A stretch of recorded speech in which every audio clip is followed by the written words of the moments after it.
But he didn't abandon me, he took me along. He said I was born the same year that the hole to the demon world appeared. He said it was a sign that I would be the one of the heroes who close it. Of course, I'm not a hero, but I'm here anyway, helping as much as I can.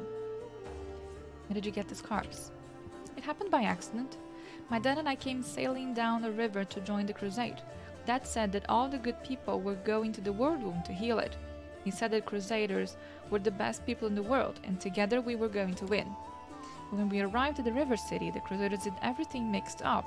They thought my dad and I were bad and decided to burn us at the stake. Dad died, and I cried so loudly that one good night realized it was all a big mistake. He started yelling at the other crusaders, even the one in charge, and then walked right into the fire and got me out. The others wanted to stop me, but he took out his sword and scared them away. Oh, it just pains me to think about this. The kind knight took me to a healer. I later learned that while the knight was pulling me from the flames, he himself was burned so badly that he died not long after. But I'm still alive. A few fingers missing and my skin is funny. I've lived in the river city ever since. Never had my own house, but I had many friends. And then the demons came and I met you. And you know what happened after that. They must have thought they were doing something lawful and just. That's what happens when people let the law do their thinking for them instead of their conscience. That's one of the reasons why I love being chaotic. Because it's just so true. You know? She's a kid. They're burning a kid on the stake. Like, just... No, you see? For some reason they were afraid of us. We were their friends, and there were lots of them and two of us, and they had weapons, but they still looked at my dad and me like we were going to bite their heads off, even when we were already on fire. Even when that good knight was carrying me away in his arms, they looked at us with terror. I don't think fear ever has any reason to it. It just lives inside people and makes them do evil. Do you worship anything? Dad taught me to pray to Yomade. He said she was a kind goddess, and that she called people to crusade against evil. The knights who burned my dad and me worshipped her too. They even lit the fire with prayer to her, and she did nothing to help us. But then one kind knight, alone, without any gods, changed his mind and saved me. I think the gods are the same as us. They don't understand anything and they're scared of everything, so they hurt themselves and the rest of us. People worship the gods only because they're afraid of being responsible for themselves. Yes. And the gods listen to the praise, and they become smug and arrogant and begin to believe that they're better than us. But they're no better. They're silly sinners just like the rest of us. This can definitely be put to nowadays. Okay, like everything she just said can definitely be splattered all around, especially where I come from. So, yeah, I agree. Completely agree, Amber. You're definitely in my party now. Sometimes I pray to the gods, different ones, the good ones, the bad ones. I ask them to stop. Stop fighting and hurting each other. I don't know if they ever hear me, but if they do, I mean, the knight who wanted to burn me, he was able to change his mind and do a good deed. If he can change, maybe Baphomet can too. Oh, she's so precious. How did you survive in the streets? There are many good people in the River City. When I sang for them in the street, they'd often give me coins or bread or sometimes even clothes. I shared them with the other homeless, and they showed me where it's safe to sleep, where I could get out in the rain and cold, where I could find discarded things. Oh my god, can I adopt her? Please. When the demons destroyed the River City, I looked for my friends, but I found no one. They probably all died. The homeless have no supplies or weapons or basements to hide in, and the knights won't protect them either. Knights are like gods, so self-important. They're saving the world after all. What do they care about the homeless? Where do your magical powers come from? These tricks? I have them from my grandma. She used to be my father's grandma, and before that, his father's. Uh, oh, I've never seen her myself. Oh, right, but she's very clever and kind. When I lived on the street, sometimes she left food for me. Or a blanket in the winter. What? Confused. Sometimes I feel her stroking my hair as I fall asleep, but if I open my eyes, there's no one near. She also sent me Suit. She tells Suit how to do different tricks, and Suit teaches me. Okay, of course. Succeeded at a lore religion check. It appears that the girl doesn't know who exactly gave her these powers, but you can guess from her words that her patron is Andaletta, a powerful archon, one of the Imperial Lords, also known as Grandmother Crow. Oh. Interesting. Thank you for your answer. I didn't really tell you anything. We kind of did, but okay. You're always so cheerful. How do you manage to remain so hopeful when we're surrounded by such horror? Hope? No. Hope is a lie. What should we hope for? This world is in the hands of demons. The gods can't help, or they don't want to, or they forgot about us altogether. The people know they're about to be eaten by demons, but still they quarrel with each other and fight and steal. There's no hope, only us. I feel bad because honestly, she's so right, and I can feel her how I can put this in everyday life. You know, we'll have to win without hope. It would be hard. The entire abyss is against us. We can only win by some miracle, which means we'll have to make one happen. What other choice do we have? We'll all work a miracle and win, because we have to. Good job, Ember. You're forever in my party, just so you know. Never gonna abandon you. Never gonna let you down. What's in wait for me there, I wonder? Oh god, okay. Here we go. Darren. Darren is gonna be our healer. I can't remove him from my party, and he is a piece of work. The Defendant's Heart is a splendid choice for the Crusade outpost. The very sight of these walls brings back fond memories of drinks and revels. The drinks are really good, by the way. People say you're deliberately trying Queen Galfrey's patient. Is that true? Does it even matter? All of Menevian high society has declared war on me. They either despise me or they're trying to steer me back onto the right path. And I'm doing everything in my power to keep them on their toes. I relish the prospect of all the fun this mess in Canabris will bring.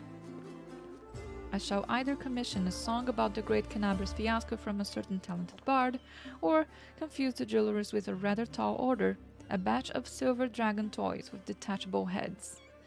Give me a week and there will be in every shop in the capital. You should make sure that it's really easy to reap the wings off your dragon trinket as well. Kids are going to love it. So be it. From now on, you are my muse. I'm gonna drink to that.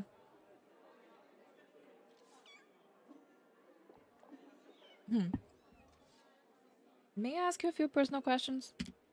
You can try. I like him.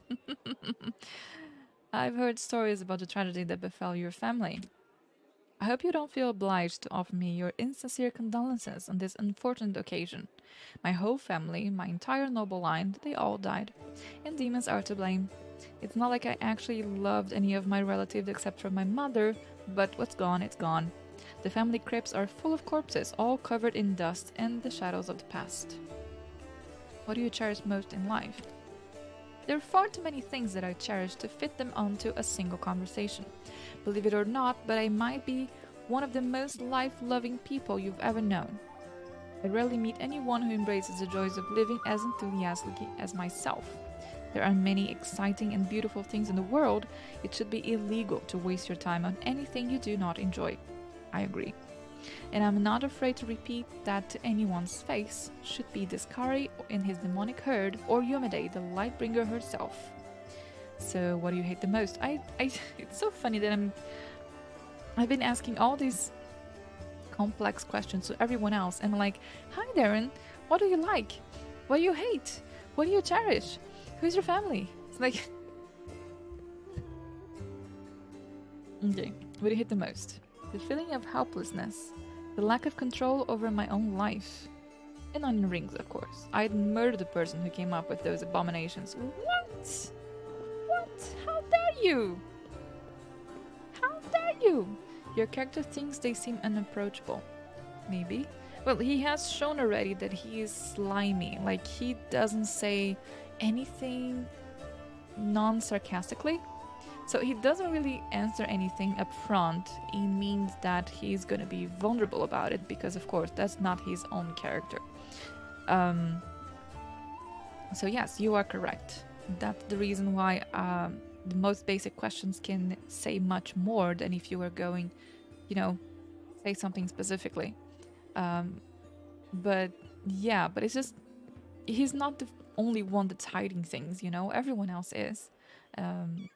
It just feels funny that there's like 50,000 questions for him specifically and not for everyone else. But Darren, I am very sad that you don't like onion rings. Okay? I'm really, really sad. I'm like very, very, very sad that he doesn't like them. Gosh, who doesn't like onion rings? Have you guys met anyone that doesn't? They're just so great. They're just so great. You don't seem especially keen on helping people, but your knowledge of healing is truly impressive. What prompted your interest in that? If you really want to try out everything life has to offer, you also have to understand how to deal with the consequences. I'm not talking about a simple hangover, mind you. It has to be done correctly. The onion inside needs to be tender. Okay. Not basically a raw onion with batter. I kind of like onion in any way. I love onions in any way. So I'm kind of really weird. Yeah. So they're so great. They're so great and crunchy. Anyway, do you have any good stories about your past exploits? I've got plenty. But I have to warn you that even the most outrageous debauchery sounds far less thrilling when you have not the one doing the debauchery. When you were not the one. Still, since you asked, I suppose the worst mess I've ever got myself into was when I staged my own kidnapping. Oh my god. I was one in correspondence with one of the Riverland nobles, the young Lord Lebeda, and he told me about his days as a hostage to a group of bandits. This made me wonder what it would be like, and I thought that it might be fun to set up a little experiment. This conversation would be great with Nimio by my side. I engineered my own kidnapping by a certain gang through a chain of intermediary. Okay. My English is broken today, so I'm just gonna skip that word. You guys know what it is. And hired actors. Those fellows took the job very seriously. They caught me by surprise, killed my 2 bodyguards, and even tied me up. Actors. Of course, the whole thing seems preposterous right now, but it seems like an ingenious idea at the time. Oh my god, why am I stuttering? I'm super stuttering for no reason. The employers had told the kidnappers that they were to keep me safe and sound, and another group of mercenaries in disguise was watching the spectacle from afar, ready to interfere in case anything went wrong. It turned out to be a terrible idea nonetheless. It wasn't the least bit fun or exciting. Sure, those bandits have been unable to torture or hurt me physically in any way, but they had plenty of other non-invasive methods of humiliation in their arsenal. Taking almost all of your clothes off and splashing ice-cold water all over you, for example. Yuck, I can't even remember if I said anything truly offensive to provoke them. Even though I initially planned to let them go after the ransom, the overly emotional reactions made me change my mind. I told my mercenaries to hang them all on the spot. Wow, I suppose the whole ordeal taught me a valuable lesson, which is that I am not built for hardships and trials. That went sideways. Chaotic. I'd say life is too short not to try out everything you can. Oh my god. I'm sorry. I shall console myself with that thought. So that was a stupid story, and now I'll tell you a truly brilliant one. Oh my god, here we go. Stop talking. Prelate Hurun had always, oh, the one I killed, had always strictly prohibited any public celebrations in Canabris, and he always picked on me for my lack of respect for those fallen and whatnot. His grumbling annoyed me so much that one day I drove 4 barges into the city harbor and set up a celebration on their deck. The ships on the river didn't fall under the prelate's jurisdiction, you see, so all he could do was snarl at me from the embankment. I, for one, did not forget the old boy. The main attraction of the festivities involved an inquisitor of Yomade dancing and roasting beautiful witches in illusory bonfires, taking off his clothes with every new victim. The spectacle was so heated, in every sense of the word, that the prelate almost had a stroke. Oh my god, I would love to see that. I still consider that one of my finest ideas of all time. Should the Crusaders ever succeed in their efforts against the Worldwound, I would do my utmost to get permission to hold a grand public celebration. Rivers of wine, free of charge. An obligatory parade and a carnival in the evening. Wow, I love carnivals like that. A contest for the most provocative succubus costume with a hefty prize in gold. Another contest where the participants have to fish a sausage out of a wine jar blindfolded with their hands tied behind their backs. Yeah, I can see that.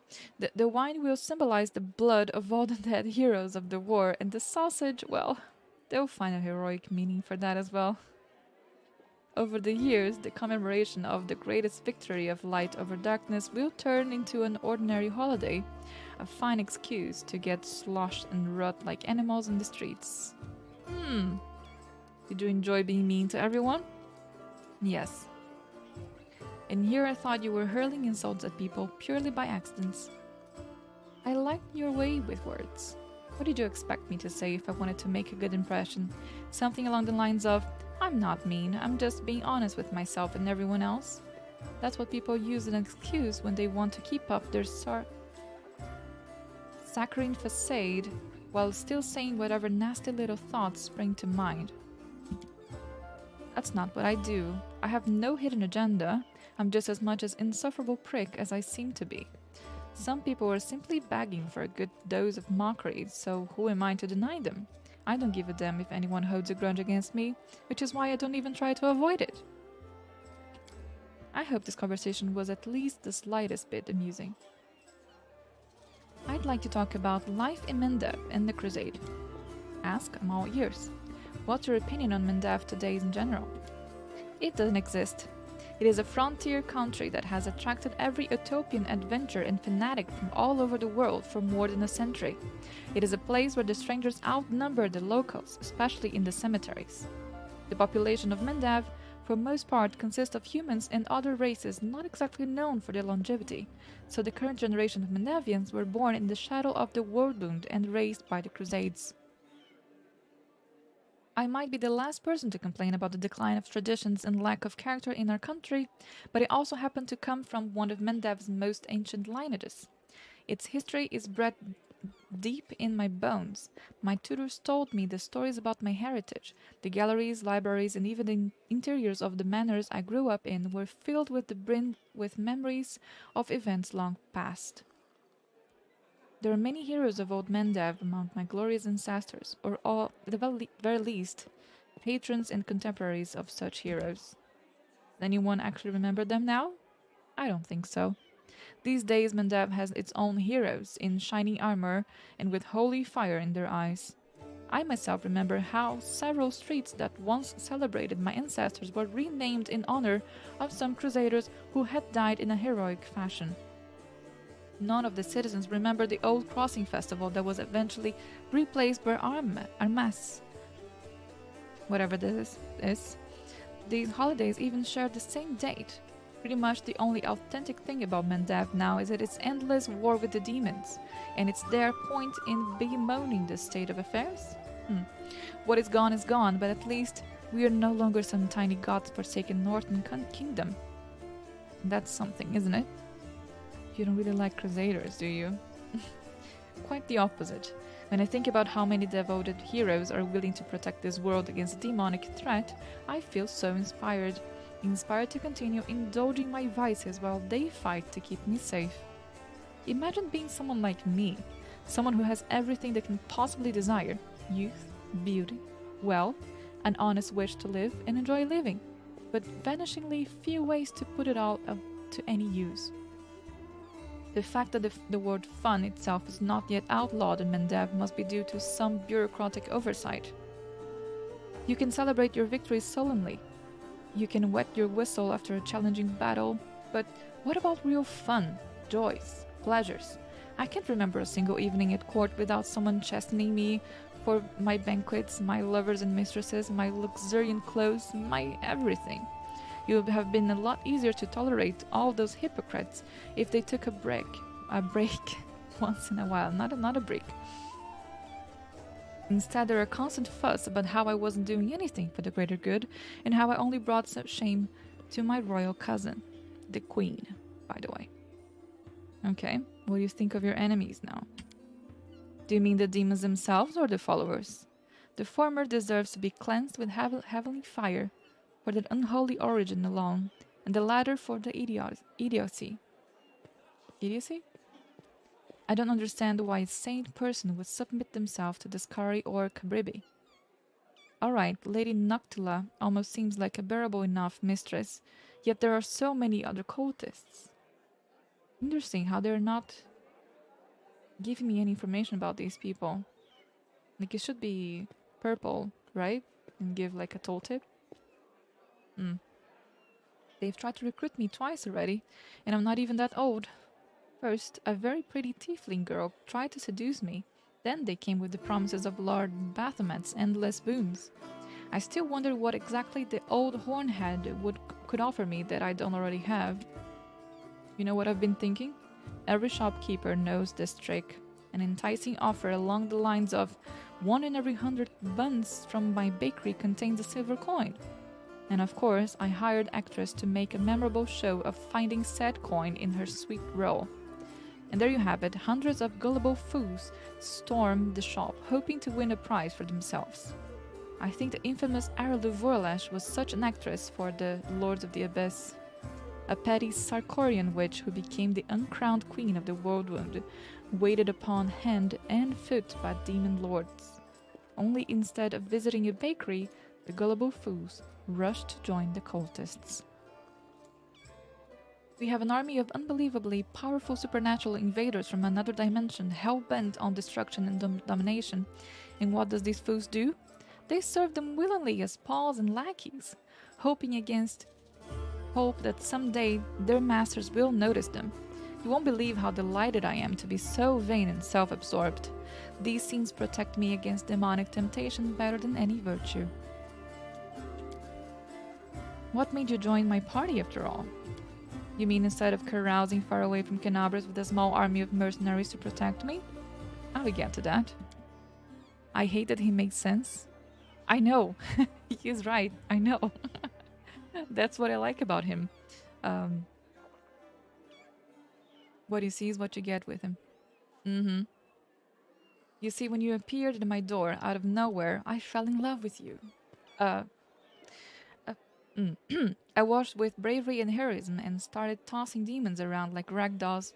I thought that your company might be more exciting than my usual crowd of sycophant hangers-on. You seemed competent and mysterious at the same time, so I decided that a little demon hunting wouldn't hurt, especially with such an intriguing entourage. The party had been growing stellar? With every passing second away. No, it's not stellar, stellar? I don't know this word, I'm sorry guys. Needless to say, I'm not here for long. I shall return to the capital or even one of my country estates as soon as we reclaim the city. I doubt it, Darren. You're gonna keep coming with me. Crusades, bellowing commanders, roll upon roll of identical tents. This is not the life for me, but I will certainly remember you and our adventures together. For a week, or perhaps even longer than that. Okay, bye. Okay, guys, I talked to everyone. The cats are still running around in circles. And now, all I have to do is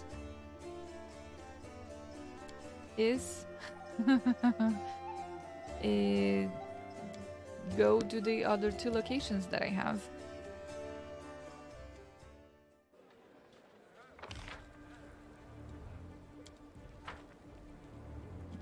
Why is there loot here? Uh-oh. Uh-oh. Let's save. Oh! So this is from... Interesting. This is from people I looted first. But I thought... Huh. No, I was thinking that I thought that maybe, probably.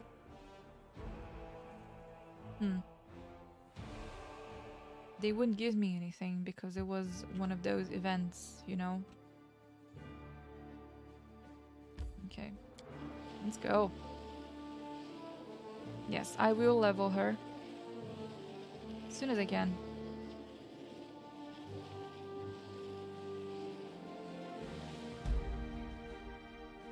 Hanged cultist? A corpse wearing a robe of a worshipper with a scary hangs from a signpost.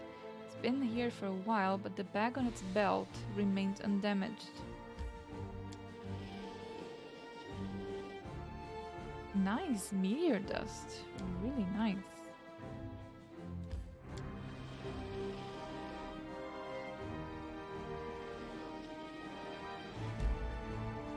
Lost bag? Another place to loot. Thank you. Let's keep going. Okay. How are we on fatigue? I think we're pretty fatigued actually. And I forgot to prepare spells, which is good. that I'm thinking about resting right now. But I do have corruption going on, don't I? How do I see corruption? No, no, no. Oh, by the way, we were discussing about how my character is chaotic.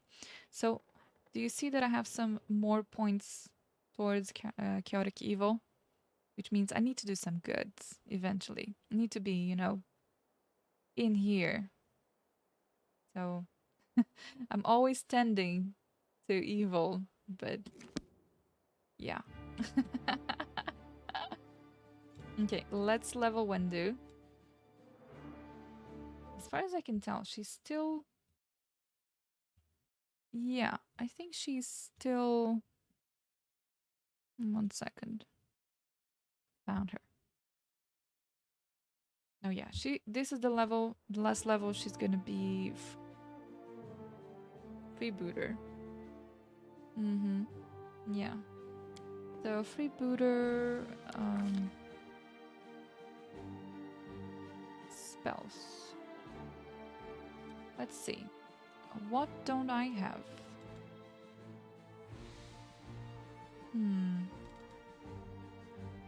Yeah, she needs perception.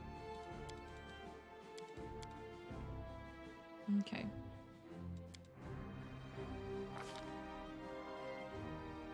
So now I'm gonna go for combat reflexes. Nice. Very, very nice. And freebooter's bond. At 4th level, a freebooter forms a bond with her crewmates. This bond allows her to spend a move action to grant her allies extra combat prowess when they work as a team.